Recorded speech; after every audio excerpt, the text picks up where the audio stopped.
नमस्कार प्यारे विद्यार्थियों, प्रश्न संख्या 9 से स्टार्ट करते हैं। इसके बाद हम 10वां और 11वां प्रश्न पढ़ेंगे और ये प्रश्नमाला 4.3 खत्म हो जाएगी। उसके बाद हम पढ़ेंगे 4.4। आइए आज की क्लास की शुरुआत प्रश्न संख्या 9 से करते हैं। प्रश्न संख्या 9 क्या दे रखा है एक बार ध्यान से यहाँ देखो कि 2 पानी के नल एक साथ एक हौज को 9 से 3/8 घंटे में भर सकते हैं। प्रश्न को यहाँ से ध्यान से पढ़ना है। बड़े व्यास वाला नल, कौन से व्यास वाला? बड़े व्यास वाला नल। बड़े व्यास वाला नल मान लो ये बड़ा नल है और ये छोटा नल है। बड़े व्यास वाला नल है ना, ये वाला नल। छोटे व्यास वाले नल यानी कम व्यास वाले नल से 10 घंटे कम समय लेता है। यानी ये वाला नल इस नल से 10 घंटे कम लेता है। तो इस नल का पता है क्या? नहीं पता। तो हम सबसे पहले क्या मानेंगे? x। तो ये ऑटोमेटिक क्या हो जाएगा? x - 10। देखो समझने का प्रयास करो कि बड़े व्यास वाला नल छोटे व्यास वाले नल से 10 घंटे कम लेता है। तो बताओ छोटे व्यास वाले नल का समय पता है क्या? नहीं पता। तो हमने क्या मान लिया? x। अब इस x से ये 10 कम है तो सीधा 10 घटा लो, ये हो जाएगा।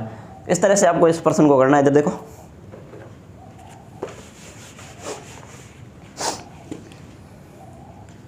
देखो छोटे व्यास वाला नल नहीं दे रखा ना, तो इसी का लिखेंगे।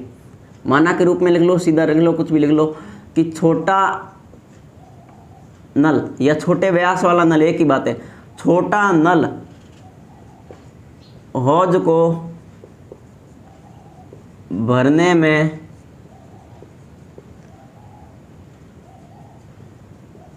समय लेता है। बराबर कितना समय ले रहा है? x घंटे। x घंटे। इसी तरह लिख दो बड़ा नल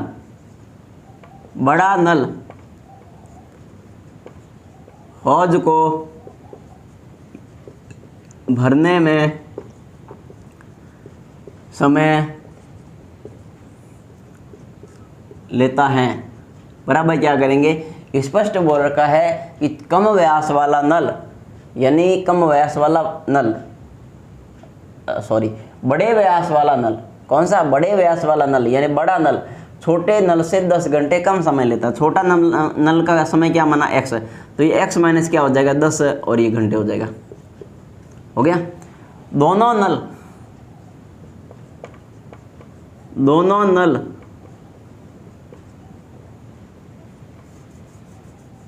नल एक साथ हौज को भरने में समय लेते हैं। दोनों नल हौज को भरने में कितना समय लेते हैं? 9 से 3। ये लाइन पहले लिख सकते हो, कोई दिक्कत नहीं होगी उसमें, आगे पीछे से कोई फर्क नहीं पड़ता है इन प्रश्नों में। 9 8 72, 72 और 3 कितने हो गए? 75। 75 बट्टे कितना हो गया? 8 हो गया। एक बात ध्यान से सुनना, बड़े व्यास वाला नल कम व्यास वाले नल से 10 घंटे कम समय लेता है। तो छोटे व्यास का समय नहीं दे रखा तो हमने क्या मान लिया? x घंटे। तो बड़ा नल क्या हो गया? 10 घंटे कम, तो x में से 10 घटा दिया। हो गया। प्रश्न में दे रखा था दोनों नल एक साथ हौज को भरने में ये वाला समय लेते हैं, जो दे रखा था वो लिख दिया। अब प्रश्न को यहाँ से स्टार्ट करते हैं। प्रत्येक द्वारा अलग से हौज को भरने का समय ज्ञात करना। तो इसका भी करना है और इसका भी करना, दोनों का अलग अलग बताना। तो मैं यहाँ पर क्या करूँगा? इधर देखो 1 घंटे का निकालूंगा कि छोटा नल 1 घंटे में किसका? हौज का भाग भरता है। छोटा नल है ना, वो 1 घंटे में हौज का कितना भाग भरता है हमें ये बताना है। तो देखो कुल समय क्या दे रखा था? x। 1 घंटे का बोल रखा था, आप क्या कर लो? 1/x कर लो। कर लिया। इसी तरह से तीनों लाइनों के रूप में लिखना है। बड़ा नल 1 घंटे में हौज का भाग भरता है। बराबर क्या करेंगे? 1/x - 10 हो गया। और तीसरी लाइन के रूप में क्या देखेंगे? ये वाला कि दोनों नल एक साथ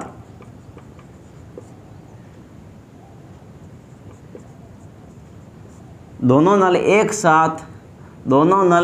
साथ कितने घंटे में? 1 घंटे में 1 घंटे में हौज का भाग भरते हैं बराबर क्या करेंगे 1 और बटों में क्या आ जाएगा 75/8। ये तीसरी संख्या लौट के चली जाएगी, ऊपर गुणा होकर ये हो जाएगा 8/75। प्रश्न को ध्यान से सुनना, प्रत्येक द्वारा अलग से समय निकालना ना। अब देखो यहाँ से वापिस शुरू करेंगे। दोनों नल है ना, वो 1 घंटे में हौज का कितना भाग भरते हैं, तो दोनों नलों का अलग अलग निकाल लिया ना। छोटा नल 1 घंटे में 1/x, बड़ा नल 1 घंटे में 1/x - 10, और दोनों नल मिला के कितना इतना। तो ये मिला के वाला बोला ना, इसी को काम में लेते हुए करेंगे कि दोनों नलों का 1 घंटे का जोड़ने पर 8/75 आता है। तो छोटा नल 1 घंटे में कितना भरता है 1/x, प्लस बड़ा नल 1 घंटे में कितना भरता है 1/x - 10, और ये दोनों मिलके कितना भरते हैं 8/75 भाग भरते हैं। अब इसका सही कैलकुलेशन करना है, आपकी द्विघात समीकरण बन जाएगी। फिर आपको जो अच्छी विधि लगे उससे कर लेना, आप बोलोगे उससे मैं करवा दूंगा। ये तो देखो, इन दोनों का लघुत्तम क्या आ गया, दोनों अलग अलग है तो लघुत्तम आपके दोनों ही आगे इसका भाग लगेंगे इस पूरे में, तो ये वाला x कट गया, बचेगा ये x - 10, और x - 10 की गुणा 1 से करेंगे, सेम ही रहना, प्लस का प्लस। इसका भाग इस पूरे में लगेंगे तो ये तो कट गया, बचा क्या x, और बराबर में क्या रह गया आपके 8/75 रह गए। अब देखो कैलकुलेशन करो, फिर इसकी वजह गुणा करेंगे, तो x - 10 और प्लस x, तो ये x जुड़ गए, कितने x हो गए 2x, और माइनस का कितना हो गया 10। अब इस नीचे वाले की क्या कर लो गुणा, x की गुणा x से करोगे x², और माइनस का कितना हो गया 10x, और बराबर कितना हो गया 8/75। 8/75। अब इसमें क्या करनी पड़ेगी आपको, वजन गुणा करनी पड़ेगी यहाँ से।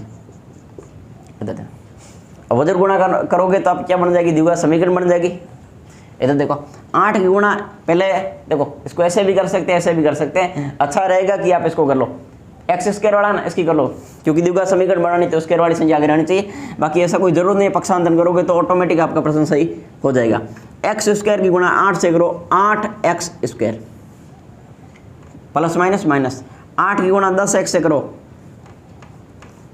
यह हो गया आपका 80x हो गया, बराबर 75 की गुणा 2x से करो तो 75 दूना 150x हो गए, और प्लस माइनस 75 की गुणा 10 से करो 750।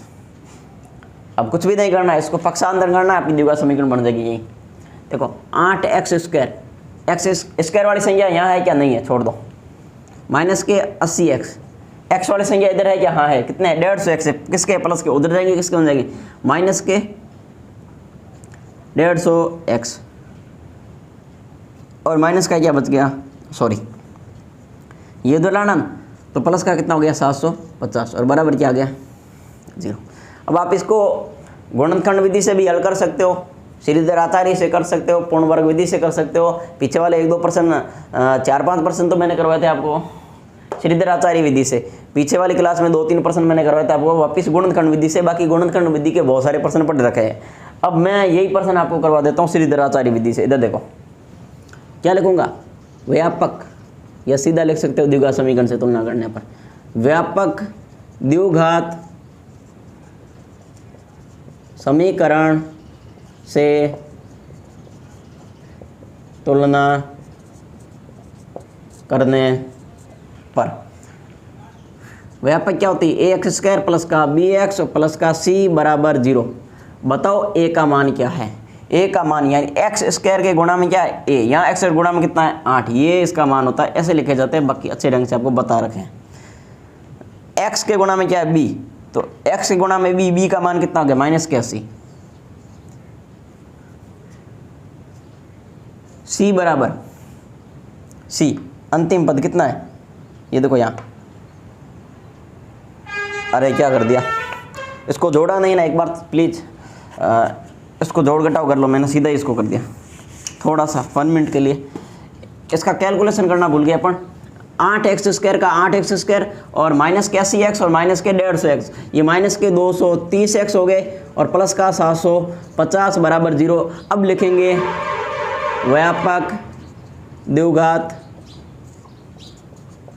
समीकरण से तुलना करने पर क्या लिखेंगे, ए एक्स स्क्वायर प्लस का बी एक्स और प्लस का सी बराबर 0।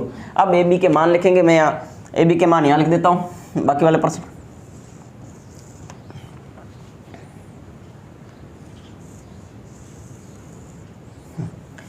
इधर करते हैं एक बार प्रश्न को। इधर देखो, ए का मान बताओ। देखो ये जरूर नहीं कि सभी विद्यार्थियों को ये प्रश्न एक ही बार में समझ में आ जाए, किसी को एक बार में आ सकता है, किसी को अंत में जाके पकड़ में आता है। तो हम इस प्रश्न में हालांकि अंतिम दौर पे चल रहे हैं, आप इसको ध्यान से समझने का प्रयास करो। ए का मान यानी एक्स स्क्वायर गुणा में क्या है, ए, तो यहाँ ए का मान यानी यहाँ एक्स स्क्वायर गुणा में कितना 8, तो ये ए का मान कितना हो गया 8। बी एक्स के गुणा में क्या है, बी एक्स गुणा में कितना है माइनस के 230, तो बी का मान कितना हो गया माइनस के 230, कोमा सी अंतिम पद, और इसमें भी सी अंतिम पद कितना 750, ये हो गया। अब हम इसको करेंगे श्रीधर आचार्य विधि से, कर ले, यस श्रीधर आचार्य से कर लेना, उसी के लिए ये किया इतना। तो मैं यहाँ लिखूंगा श्रीधर आचार्य विधि से। ये पिछले साल की किताब में दे रखा था, आपके इस साल की किताब में पहले भी बता रखा है, श्रीधर आचार्य नाम नहीं लिख रखा है, द्विघाती सूत्र नाम लिख रखा, तो दोनों एक ही बात है। सूत्र क्या है, x बराबर माइनस का b प्लस माइनस अंडूड के अंदर बी स्क्वायर माइनस का 4ac। पीछे वाले प्रश्नों में, पीछे वाली क्लासों में मैंने ये बता रखा है, और इसका बट्टे में क्या होता है 2 है। ये जो बी स्क्वायर माइनस का 4ac है ना, यानी ये विविक्ति कर, ये आप अलग से भी निकाल सकते हो, अलग में निकालोगे तो यहाँ प्रश्न में नहीं निकालना पड़ेगा, और प्रश्न में निकालो तो अलग में निकालो, कोई जरूर नहीं, सेम ही बात है, घबराने की आवश्यकता नहीं। इधर देखो, अब इसको करते हैं, माइनस का माइनस लगो पहले, बी का मान कितना माइनस के 230, ये लिखो जैसा है वैसा लिखते जाओ, प्लस माइनस जगह कम पड़ेगी। इधर देखो, बी का मान कितना है माइनस के 230, और इसका क्या करना वर्ग माइनस 4, ए का मान कितना 8, सी का मान कितना 750, और बट्टे कितने 2, ए का मान कितना 8। इधर देखो, ये माइनस माइनस ये तो हो गया प्लस, प्लस के हो गए 230, प्लस माइनस ये लगाते रहो, और बट्टे 8 2 कितना हो गया 16। इसका कैलकुलेशन कर लेते हैं। देखो 230 की गुणा किससे करनी है, 230 से, 0 0 0 0 3 3 9 3 2 6, 0 3 2 6 और 2 2 4, 0 0 9 6 2 12,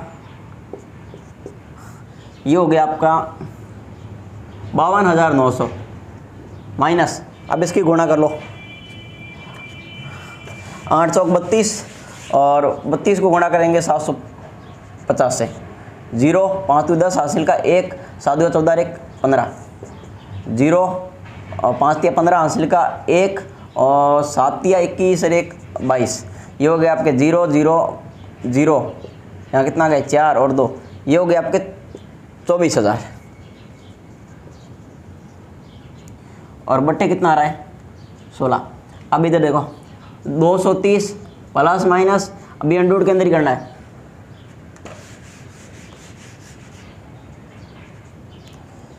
52,900 और 24,000, तो ये कितना बच गया 0 0 9, और ये कितना बच गया आपके 8 और ये 2, 28,900 बच गए, 28,900 बच गए, और बट्टे कितना गया 16।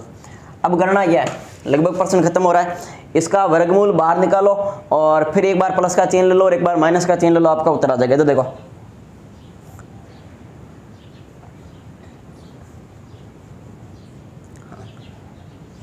बचा हुआ प्रश्न मैं यहाँ कर रहा हूँ, इधर देखो, मान किसका x का है ना, x बराबर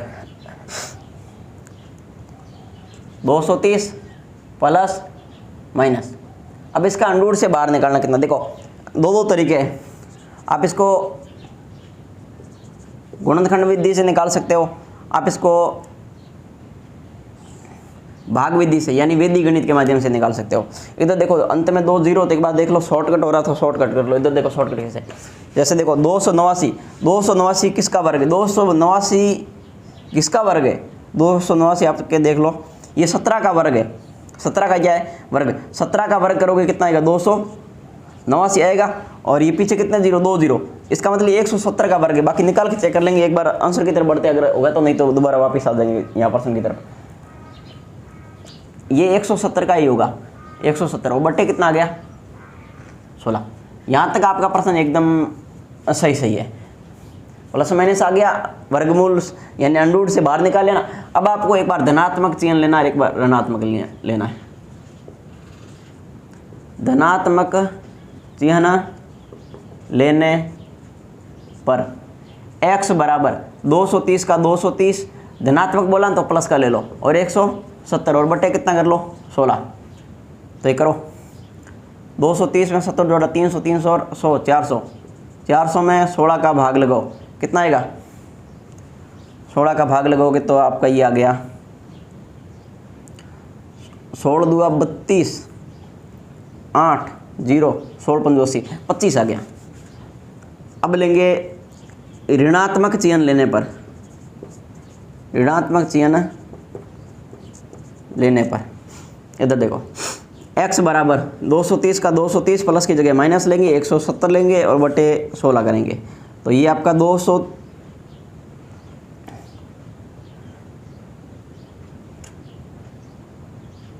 कितना बच गया देखो 30 ये और 30 ये 60 बच गया मेरे ख्याल से। हाँ 60 और 60 बटे कितना हो गया 16, 60 बटे 16 करो, देखो पूरा पूरा भाग तो जाएगा नहीं, कट गया आ रहा, कितना आ गया 30 बटे 8 और कट रहा है तो और काट दो, 15 बट्टा कितना आ गया 4। अब मैं आपको एक बात बता देता हूँ, कभी भी उत्तर ऋणात्मक आए, कभी भी उत्तर बट्टों के रूप में यानी भिन्न के रूप में आए, पूरा कट नहीं रहा है, तो आप क्या करोगे वो वाला मान लोगे नहीं। जैसे कोई काम हो, समय हो, घंटा हो, आपको ऐसे लेने नहीं, यानी ऐसे प्रश्न में आप ये ध्यान रखना जो आपका एग्जिट सही उत्तर आ रहा ना, सही जो मान निकला ना वही आपका उत्तर होगा। तो 15 बट्टा 4 वाला नहीं लेंगे, तो आप यहाँ पर लिख सकते हो ये मान संभव नहीं है, ऐसे सीधा ये मान क्या नहीं है संभव नहीं है, ये मान संभव नहीं है। x का मान पूरा आना चाहिए, ये मान संभव नहीं है। तो अब यहाँ x का मान कितना आ रहा 25 आ रहा है। तो इधर देखो छोटा नल अलग से पूछा ना, प्रत्येक द्वारा अलग से औंध को बढ़ने का समय ज्ञात कीजिए। तो छोटा नल, हाँ अतः के रूप में लिख लेना, अतः छोटा नल हौज को भरता है कितने घंटे में 25 घंटे में। तो बड़ा नल कितने घंटे में भरेगा, बड़ा नल छोटे वाले नल से 10 घंटे कम समय लेता है, यही होता ना। तो ये कर दो कितना आ जाएगा, ये आ जाएगा 15 घंटे। ये वाला प्रश्न था 9% था, बहुत ही अच्छा प्रश्न है, बोर्ड एग्जाम की दृष्टिकोण से महत्वपूर्ण भी है, एग्जाम में आ भी सकता, हार्ड प्रश्न भी नहीं है। अब इसको एक बार थोड़ा देखोगे बहुत अच्छे ढंग से समझ में आ जाएगा। यहाँ से ही थोड़ी सी बात समझ में आनी चाहिए, बाकी तो सेम तरीका है उत्तर से। हाँ प्रश्न संख्या 10, मैसूर और बेंगलोर के बीच 132 किलोमीटर यात्रा करने में एक एक्सप्रेस रेलगाड़ी, कौन एक्सप्रेस रेलगाड़ी, एक्सप्रेस रेलगाड़ी सवारी गाड़ी से, किसे सवारी गाड़ी से, यानी ये रेलगाड़ी है ना, ये रेलगाड़ी, ये इस सवारी गाड़ी से 1 घंटा क्या लेती है कम समय लेती है, 1 घंटा कम समय लेती है। दूसरा आगे क्या दे रखा है, मध्य के स्टेशनों पर ठहरने का समय ध्यान में नहीं लेना, यानी उसको जोड़ना घटाना कुछ भी नहीं करना, उसको छोड़ दो। यदि एक्सप्रेस रेलगाड़ी की औसत चाल, यदि एक्सप्रेस रेलगाड़ी की औसत चाल सवारी गाड़ी की औसत चाल से कितनी हो, सवारी गाड़ी की औसत चाल से किसकी ज़्यादा हो, एक्सप्रेस की, कितनी 11। तो सवारी गाड़ी की पता है क्या, नहीं पता, तो क्या मान लेंगे x। तो एक्सप्रेस की क्या हो जाएगी, इससे ज़्यादा है, कितनी ज़्यादा है 11 ज़्यादा, तो 11 जोड़ के ऐसे कर देंगे। ऐसे प्रश्न वैसे बहुत सारे किए, आपको समझ में तक आगे होंगे। ये तो देखो किसकी माननी है, सवारी की, मानना सवारी गाड़ी की औसत चाल x किलोमीटर प्रति घंटा, आप सीधा भी लिख सकते, कोई फर्क नहीं पड़ेगा। दूसरा एक्सप्रेस रेलगाड़ी की, एक्सप्रेस रेलगाड़ी की औसत चाल सवारी गाड़ी से कितनी ज़्यादा, 11, बस ये हो गया x + 11 किलोमीटर प्रति घंटा। हो गया। आगे देखो, तो दोनों रेलगाड़ियों की औसत चाल याद करनी, इसकी भी औसत चाल, इसकी भी औसत चाल, इसकी मान रखिए, इसकी इतनी ज़्यादा देर की, ऑटोमेटिक समीकरण के रूप में इसका आंसर आ जाएगा। और दूसरा ये लिख लो, मैसूर और, वैसे कोई ज़रूरत नहीं नाम लिखना, लिख सकते हो बीच की कुल दूरी, मैसूर और बेंगलोर के बीच की दूरी बराबर 132 किलोमीटर। हो गया। अब देखो,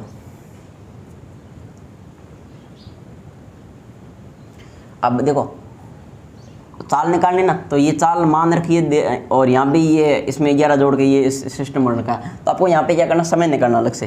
तो करोगे क्या, देखो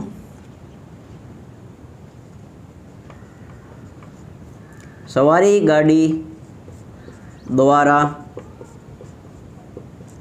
लिया गया समय, और समय याद करने का सूत्र क्या होता है, दूरी बट्टे चाल, दूरी बट्टे चाल। दूरी कितनी है, 132 किलोमीटर, और चाल कितनी है सवारी गाड़ी की, x। दूसरा इसी तरह लिखेंगे, एक्सप्रेस रेलगाड़ी की, एक्सप्रेस रेलगाड़ी द्वारा समय निकालना ना, लिया गया समय, इसमें भी वो सेम लगेगा, दूरी बट्टे चाल। थोड़ा सा ही लिख लेना ऊपर नीचे लाइन को।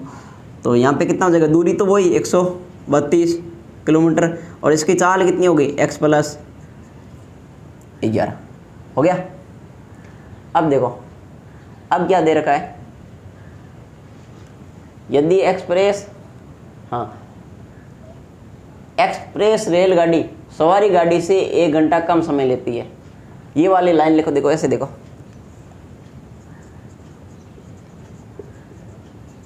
एक्सप्रेस रेलगाड़ी, और यहाँ लिखो सवारी गाड़ी।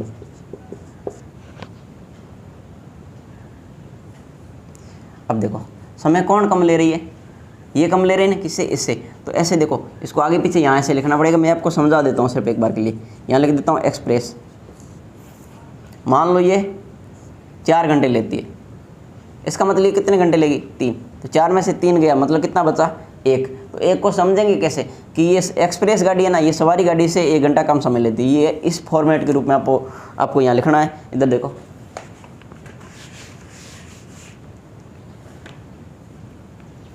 ऐसे लिख देते हैं, लाइन उल्टी लिख देते हैं, सवारी गाड़ी से एक्सप्रेस रेलगाड़ी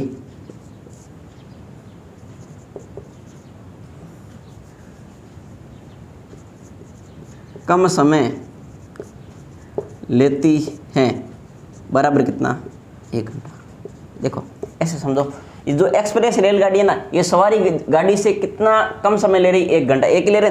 अब इसको देखो, कम कौन ले रही है, ये ले रही है, तो बड़े में से छोटा घटाया जाता है, यही होता है ना। तो हम सवारी गाड़ी द्वारा लिया गया समय ना, उस समय में से एक्सप्रेस रेलगाड़ी द्वारा लिया गया समय घटा देंगे। तो मैं यहाँ पे क्या लिखूंगा, 132/x, और माइनस कर दूंगा मैं आपके 132/x + 11, और बराबर कितना घंटा, 1। बटाओं कुछ नहीं, क्या लगा दो, 1। अब सेम पीछे वाले पर्सन की तरह ये पर्सन बन गया, इसको ध्यान से देखो, इन दोनों का लघुत्तम क्या आएगा, लघुत्तम दोनों अलग अलग है, दोनों ही लघुत्तम आ गया। इसका भाग इस पूरे में कटेगा क्या, x, बचेगा क्या, x + 11, और इसकी गुणा किससे करनी, 132 से। भले ही यहाँ लिख दो इसको, और भले ही 132 यहाँ लिख दो, एक ही बात है। माइनस का माइनस, इसका भाग इस पूरे में लगाएंगे, तो ये तो कट गया, कट बचा क्या, x, और x की गुणा किससे करनी, 132 से। भले सीधा गुणा करके लोगे, x गुणा 132 से करोगे, 132x आ गया, और बराबर क्या बच गया, 1/1। अब देखो, नीचे वाले की आपस में गुणा कर लो, इसकी भी गुणा करके जोड़ घटाव कर लो। 132 की गुणा x से करो, 132x हो गया, प्लस 132 की गुणा किससे कर लो 11 से, कितना आ गया देखो 2 3 1 और ये आपका 2 3 1 कितना आ गया 2 5 4 1 1452 आ गया 1452 माइनस का 132 क्या आ गया x आ गया और बट्टे क्या आ गया, हाँ इसकी गुणा करो x गुणा x से करोगे x स्क्वायर और प्लस का 11x और बराबर आपके आ गया 1/1। इधर देखो अब इसका कैलकुलेशन करो, इसका तो होगा नहीं, इसका करो 132x और 132x, ये प्लस का ये माइनस का, ये आपस में दोनों गए कट, तो बचा कितना आपका, यहाँ कर लेते हैं, बाकी बचेगा वो यहाँ कर लेंगे।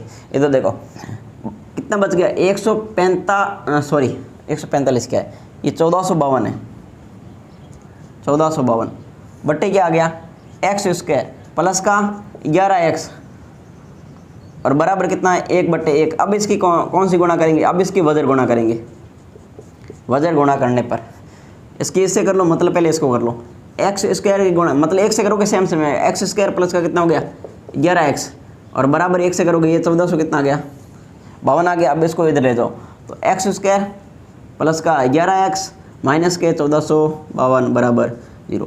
अब क्या करेंगे व्यापक द्विघात समीकरण से तुलना करने पर, इधर देखो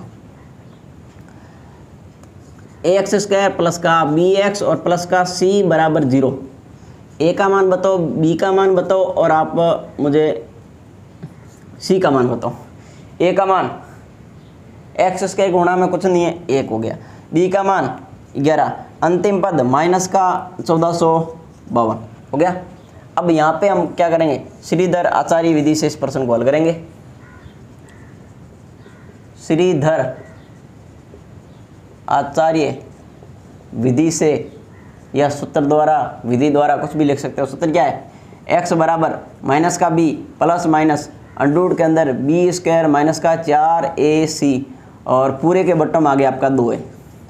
इधर देखो जगह कम पड़ेगी वैसे, फिर भी यहाँ पर करवाने का प्रयास करूँगा।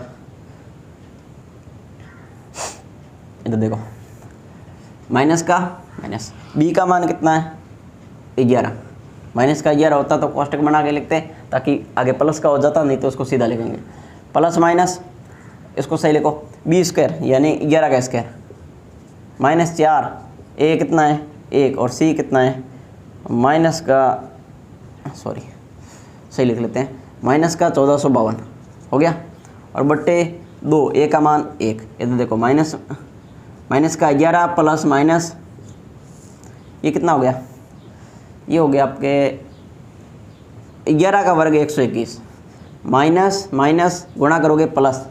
अब 4 एकम 4 और 1452 को 4 से मैं गुणा कर देता हूँ, 4 से गुणा करते हैं। इधर देखो 4 दूआ 8, 4 पंजा 20, हासिल का 2, 4 चौक 16 और 2 18, हासिल का 1, 4 एकम 4, 4 1 5, ये हो गया आपके 5808 और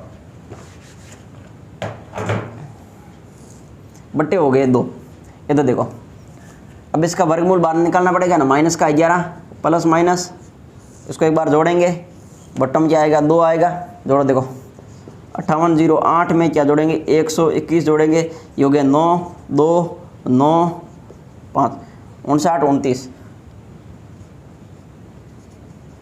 59 29 और बट्टे कितने आ गए 2। अब इसका क्या निकालना पड़ेगा, इसका वर्गमूल निकालना पड़ेगा। तो देखो वर्गमूल निकालने का प्रयास करता हूँ मैं, 59 29 भागविधि से निकालने का प्रयास कर रहा हूँ मैं। इधर देखो पीछे से 2 2 के जोड़े बन लिया। अब इसके करीब वर्ग लो, 8 8 64, 7 7 49, 7 × 7 लूँगा मैं, कितना आ गया 49, कितना बच गया 10 हो गया। पूरा जोड़ा उतारूंगा 29, 7 और 7 कितने हो गए 14, पीछे से एक अंक ढंग के मैं अपने हिसाब से कर रहा हूँ। देखो अब 14 का पाड़ा बोलो 102 से ज़्यादा नहीं होना चाहिए, 14 7 91, 7 को ऊपर नीचे गुणा करके चेक करेंगे। तो देखो 7 7 49, सातों साथी 49, हासिल का 4, 7 चौक 28, 28 और 4 कितने हो गए 32, हासिल का कितना हो गया 3, 7 एकम 7, 7 और 3 10।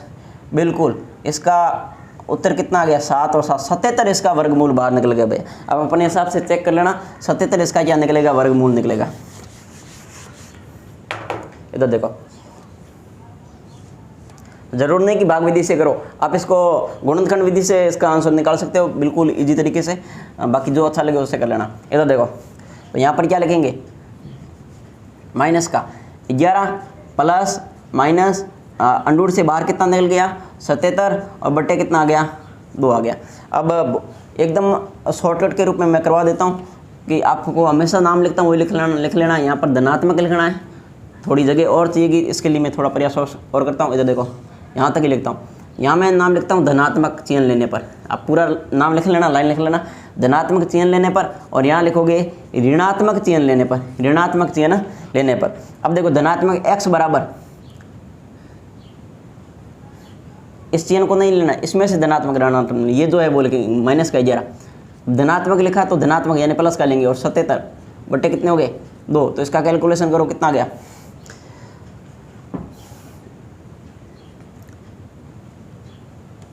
77 में से, हाँ 77 में से क्या करना है 11 घटाना, यानी कि यहाँ पर बच गया 6 और यहाँ पर कितना बच जाएगा,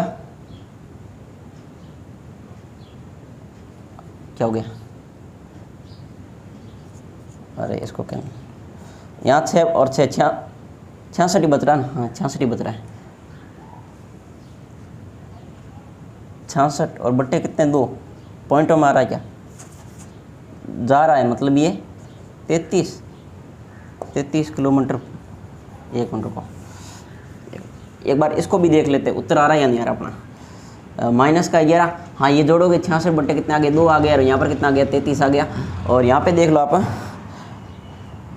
यहाँ पर क्या लेना है ऋणात्मक माइनस लेना है, यहाँ 77 कर दो तो थोड़ा सही लिखो, अंत में जगह की वजह से थोड़ा जल्दबाजी कर रहे हैं। माइनस का 11 और माइनस के 77 और बट्टे हो गए आपके 2, तो ये हो गया आपका माइनस माइनस माइनस जुड़ेगा, देखो माइनस रहेगा चिन्ह माइनस का, 7 और 1 8, 7 और 1 8, माइनस के कितने हो गए माइनस के हो गए 88, इसका मतलब ये उत्तर माइनस में होना, बट्टे कितना 2, तो ये माइनस के कितने बच गए, ये माइनस के 44। तो यहाँ पर क्या लिखेंगे, ये मान क्या नहीं है, ये मान संभव नहीं है, ये मान संभव नहीं है। 2 लाइनें और लिखनी जैसे तैसे करके, जगह की वजह से कभी साफ करे कभी कुछ भी करे। इधर देखो, अब हम ये मान तो संभव नहीं होगा, ये मान आ गई, ये मान किसका आया x का, इसका मतलब ये सवारी गाड़ी की औसत चाल आ गई। तो हम क्या लिखूंगा मैं, अतः सवारी गाड़ी की औसत चाल, थोड़ा लिखने का प्रयास करना भाई, 33 किलोमीटर प्रति घंटा। और तो एक्सप्रेस रेलगाड़ी की, एक्सप्रेस रेलगाड़ी की औसत चाल बराबर क्या होगी कि इस वाली चाल से कितनी ज़्यादा है 11 ज़्यादा, तो 33 प्लस क्या कर देंगे 11, तो बराबर कितनी आ गई 44 किलोमीटर प्रति घंटा। उतारो इसे।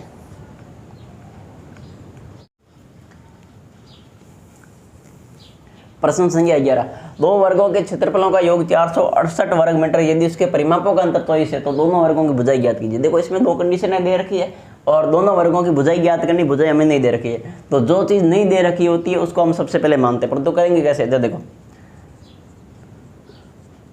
वर्गों के क्षेत्रफलों का योग हमें दे रखा है और वो है 468 वर्ग मीटर, यही हो गया।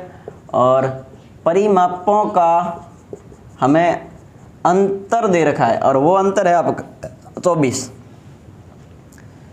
वर्ग का, हाँ यही बता देता, वर्ग का क्षेत्रफल ज्ञात करने का सूत्र होता है भुजा इंटू भुजा या भुजा स्क्वायर, और परिमाप ज्ञात करने का सूत्र होता है 4 इंटू भुजा। अब देखो जो चीज़ हमें ज्ञात करनी है उसे क्या करना पड़ेगा, मानना पड़ेगा। दोनों वर्गों की भुजाई ज्ञात कीजिए। सबसे पहले मैं क्या लिखूंगा, पहले वर्ग की भुजा और भुजा बराबर लिखूंगा मैं x मीटर। दूसरे वर्ग की भुजा मानना पहले वर्ग की भुजा, और यहाँ लिखेंगे दूसरे वर्ग की भुजा। दूसरे वर्ग की भुजा क्या करेंगे y मीटर। इसको भी क्या कर रहे हैं मान रहे, माना पहले वर्ग की भुजा x मीटर और माना दूसरे वर्ग की भुजा y मीटर। अब देखो ये कंडीशन है लेंगे, पहली कंडीशन ये होगी, दूसरी ये होगी। देखो जैसा बोल रखा है प्रश्न वैसे ही करेंगे। दो वर्गों के क्षेत्रफलों का योग, तो मैं यहाँ लिखूंगा दो वर्गों के क्षेत्रफलों का योग, और योग है आपका 468 वर्ग मीटर। ठीक है, अब देखो पहली कंडीशन को पूरा करते हैं। पहले कंडीशन नंबर 1 यहाँ लगा लेना भले। कंडीशन नंबर 1, दो वर्गों के क्षेत्रफल और क्षेत्रफलों का योग। पहला वर्ग, तो पहले वर्ग की भुजा क्या x, और पहले वर्ग की भुजा x है तो पहले वर्ग का क्षेत्रफल निकालो। देखो कन्फ्यूज तो नहीं हो रहा, मैं यहाँ लिखूँ वर्ग का क्षेत्रफल, ऐसा कोई जरूर नहीं। देखो सीधा समझो, दो वर्गों के क्षेत्रफलों का योग करना है। तो देखो ऐसे देख लो, यहाँ पहला वर्ग प्लस दूसरा वर्ग, और इन दोनों वर्गों का क्या करना है क्षेत्रफलों का योग करना, और योग कितना रहा है 468 आ रहा है। पहला वर्ग, पहले वर्ग की भुजा क्या x, वर्ग का क्षेत्रफल ज्ञात करोगे, भुजा इंटू भुजा करोगे, इसका मतलब x स्क्वायर हो गया। दूसरे वर्ग की भुजा, इसमें भी क्षेत्रफल ज्ञात करोगे तो y स्क्वायर हो गया, ये हो गया ना, बराबर 468। तो मैं सीधा लिख देता हूँ पहले वर्ग का क्षेत्रफल, पहले वर्ग की भुजा x स्क्वायर हो गया, दूसरे वर्ग की भुजा y, क्षेत्रफल करोगे y स्क्वायर हो जाएगा, और बराबर कितना हो गया 468। ये हो गया आपकी समीकरण नंबर 1। कंडीशन नंबर 2 में क्या करेंगे, ये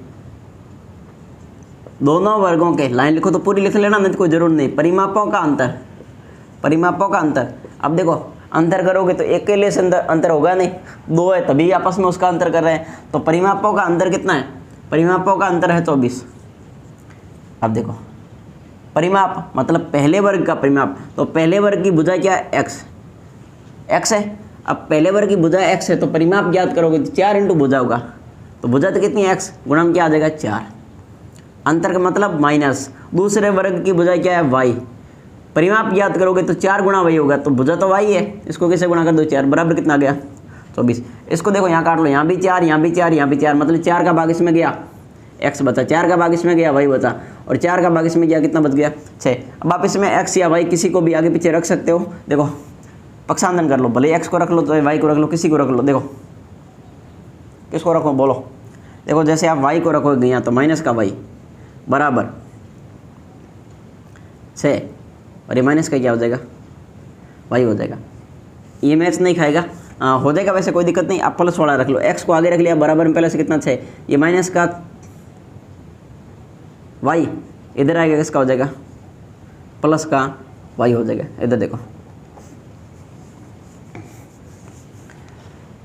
इसको मान लेते हैं समीकरण नंबर 2। अब समीकरण 1 में 2 आ गई तो 2 का मान 1 में या 1 का 2 में, जो सेट रहा वो रख के करेंगे। उसके बाद दिए गए समीकरण बनेंगे, समीकरण को आगे हल करने का प्रयास करेंगे। इधर देखो डस्ट का x, हाँ ये x स्क्वायर है ना, इस x स्क्वायर देखो लाइन लिख लेते हैं। समीकरण नंबर 1 में, समीकरण नंबर 2 का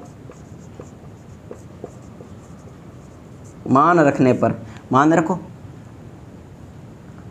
एक्स स्क्वायर का मान, x का मान कितना 6 प्लस वाई, 6 प्लस वाई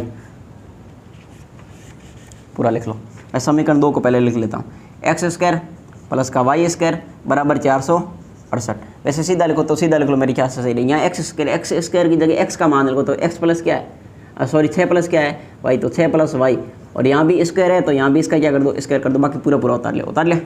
अब देखो यहाँ सर्व समीकरण लग रही है, a का स्क्वायर यानी 6 का स्क्वायर, a स्क्वायर प्लस का 2a b और b का स्क्वायर, और प्लस में ये y का स्क्वायर, और बराबर 468।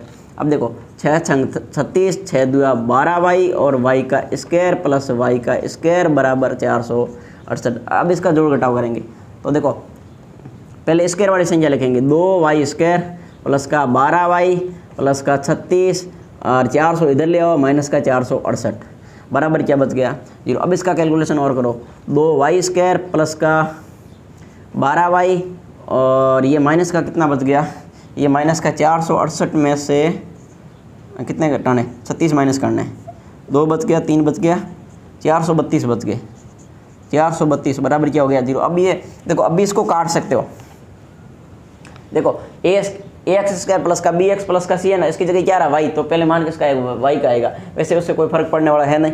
इधर देख लो, एक 2 मान आएंगे, 2 में एक तो पहले का होगा एक दूसरे का होगा, उससे कोई कन्फ्यूज होना नहीं है। बाकी इधर देखो, हाँ 2 का भाग गया y² बच गया, 2 का भाग गया 6y बच गया, और इसमें भी 2 का भाग जाएगा माइनस का 216 बराबर क्या आ गया 0।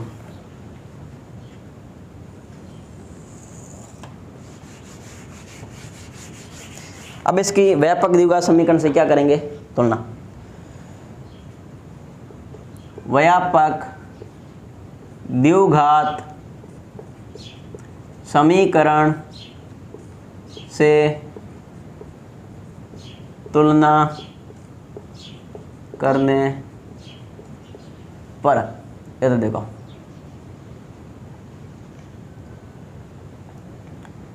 ax², अब x की जगह क्या है y, तो यहाँ पर ऐसा लिख सकते हो ay² प्लस का by प्लस का c और बराबर क्या आ गया 0, ऐसा लिख सकते हो, कोई जरूर नहीं है। बाकी ax² प्लस का bx प्लस का c भी लिख सकते हो, उसमें कोई फर्क पड़ने वाला है नहीं। इधर देखो, देखो द्विघात समीकरण में ax² प्लस का bx प्लस का c बराबर 0 ऐसा होगा, तब सीधे आचार्य में x बराबर स्वतंत्र निकलेगा, यहाँ y होगा तो y बराबर स्वतंत्र निकलेगा, वो दोनों एक ही बात है, कन्फ्यूज आपको होना नहीं है। अब जैसा बोलोगे वैसा लिख दूंगा। इधर देखो,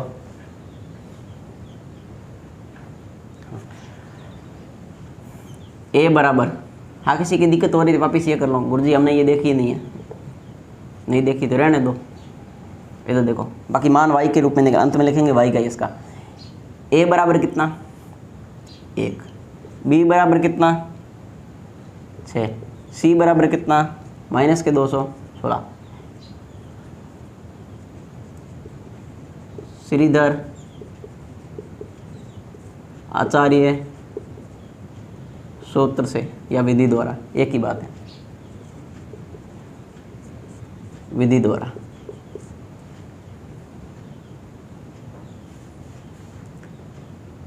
इधर देखो श्रीधराचार्य विधि द्वारा हो गया ना। अब इसमें ऐसे देखो, x बराबर माइनस का b प्लस माइनस अंडूर के अंदर b² माइनस का 4ac और बट्टे कितना हो गया पूरे के बट्टों में 2a।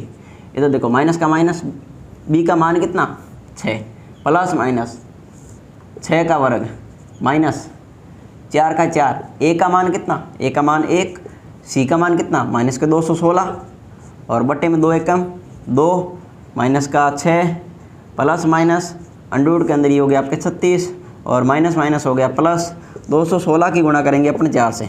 देखो 4 एकम 4 और 4 गुणा 216 से कर लेंगे, 6 चौक 24 हासिल का 2, 4 एकम 4 2 6 और 4 2 8, 864 बट्टे कितने आ गए 2, माइनस का 6 प्लस माइनस और इसको जोड़ो पहले, इसमें कितना 36 योग कर दो,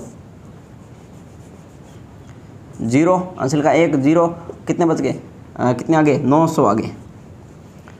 तो इधर देखो, हाँ बट्टे 2 करना ना, माइनस का 6 प्लस माइनस और ये आपका बच गया, मतलब 900 का वर्गमूल कितना निकलेगा 30 निकलेगा। 30 का वर्ग कितना होता है 900 ही होता है, 900 होता है, यहाँ 30 आ गया और बट्टे कितना आ गया 2। अब इसमें एक बार धनात्मक लेना है और एक बार ऋणात्मक लेना है। तो देखो क्या लिखेंगे, धनात्मक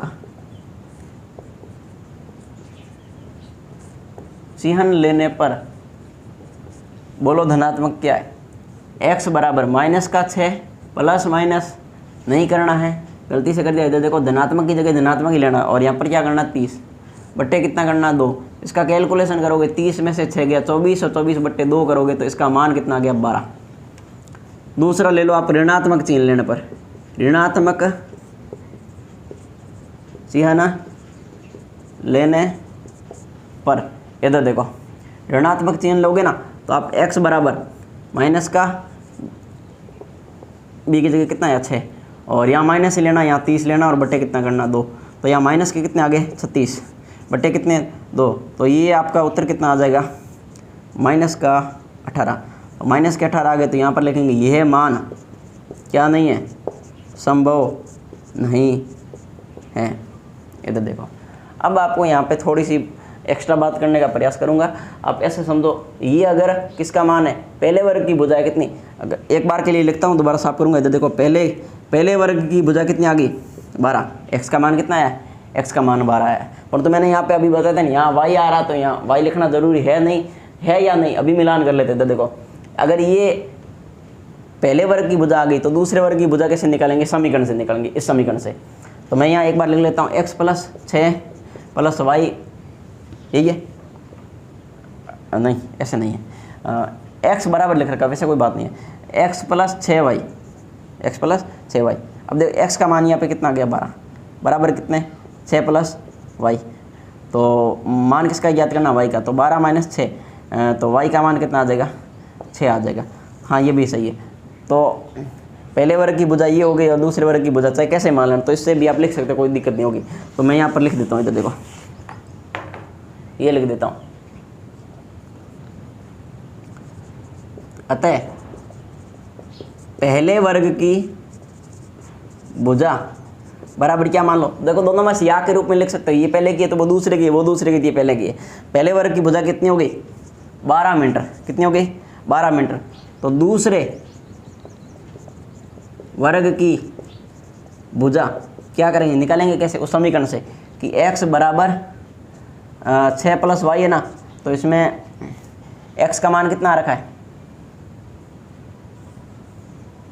12, बराबर कितने 6 प्लस का कितना y, तो इसमें देखो पक्षांतरण कर दो, 12 माइनस कितना हो गया 6, बराबर क्या बच गया y, तो यहाँ पर कितना बच गया 6 बराबर y, यानी या के रूप में लिख सकता हूँ y बराबर कितना आ गया, सॉरी y बराबर कितना आ गया 6। तो एक आंसर तो आपका ये आ गया और एक आंसर आपका आ गया ये। एक बार उत्तर चेक कर लेते हैं।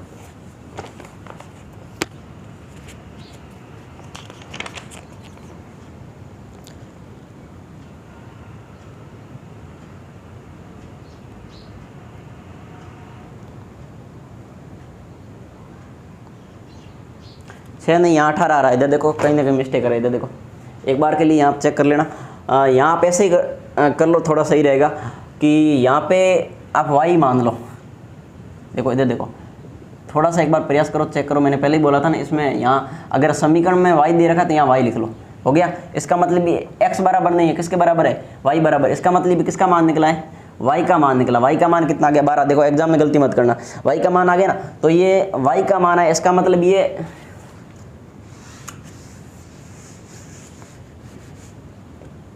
दूसरे वर्ग की भुजा हो गई। तो हम पहले की निकाले ना, पहले वर्ग की भुजा पहले लिख लेते, कोई दिक्कत नहीं। आगे तो आगे देखो, यहाँ लिख लो दूसरे, अतः दूसरे वर्ग की भुजा बराबर क्या आ गया, दूसरे वर्ग की भुजा तो आ गई 12 मीटर। तो पहले वर्ग की भुजा क्या होगी, पहले वर्ग की भुजा। आप बोल दो सर हम ऐसा नहीं करना चाहेंगे, तो आपके लिए थोड़ा प्रयास और करता हूँ। इधर देखो वो y का मान आ गया, उसको छोड़ दो, कोई दिक्कत नहीं। y दूसरे का मान है, आप उसको छोड़ो मत। आप सीधा यहाँ पर आओ और आप लिखो x बराबर 6 + y, हो गया।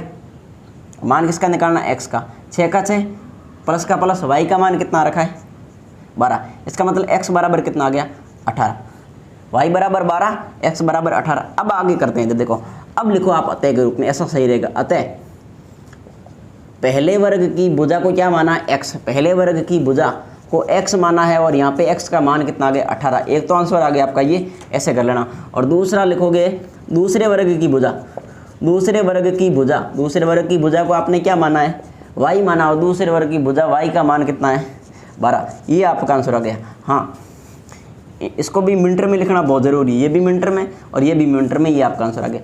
उतारो इसे। ये प्रश्न वाला पूरी हो गई 4.3। कल से हम 4.4 को पढ़ने का प्रयास करेंगे। अब जैसे जैसे मेरा साथ दोगे वैसे वैसे मैं आपकी क्लास से डालने का प्रयास करूँगा। उतारो इसे।